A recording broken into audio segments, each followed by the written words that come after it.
You are a resource that I think our viewers are really going to enjoy listening to. In our men's appreciation series, we definitely speak to a lot of men that struggle with like emotional, sexual, different health needs. And I think your program, The Edge, that you created, might really be something that they'd take a liking to. So tell us a bit about that program and why you created it. Beautiful. And first and foremost, thanks for having me on this. I'm really excited to jam with y'all. The Edge, Yeah. it's something that's it's my framework. It's something that like it got me to where I'm at now. I was a solo bachelor nomad traveling the world, 60 plus countries, Wow. solo dolo, and I had great times, great experiences. And as I began to mature, I was just like, this ain't it. This ain't it. Mm, And there needs to be another way where I can express my masculinity, my manhood, and also receive respect in the way that I feel as an elder within my own heart since a young mm, age. So the Edge, it's essentially for men who literally are, it's built for them, for the man who just can't keep his word.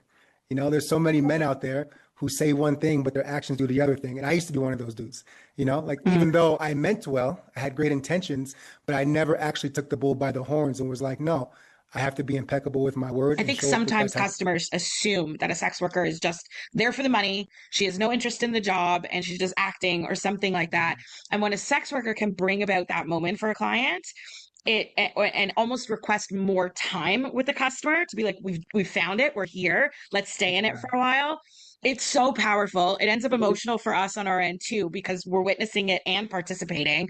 It's Yeah. so life changing and could be just the thing that triggers whatever else needs to happen in their life. Because obviously, we're not in the relationships with them. It's not us you need to communicate. It's your wife or your kids or your boss or whatever.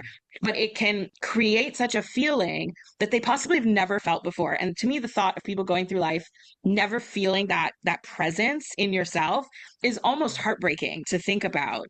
Because why aren't we taught that in phys ed? Like, why aren't we taught that from Right. literally minute one? Like, it's just, it's boggling to me. Imagine what the world would be like. Yeah. It's like, imagine how politics or wars would be if like people actually knew.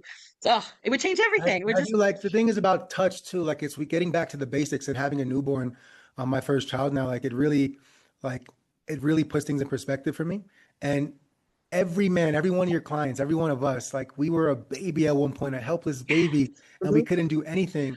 And every time that I pick up my daughter, I'm like, I'm setting the standard for her of how she's going to be touched for the rest of her life. Like Wow. how she's gonna be absolutely. touched, how gentle I touch her, how I move her, how I caress her. I'm setting that freaking standard for her now. And I'm like, what Mm, about the men out there who never had that? Like never, Mhm. like what if mm, they, what so many babies get neglected?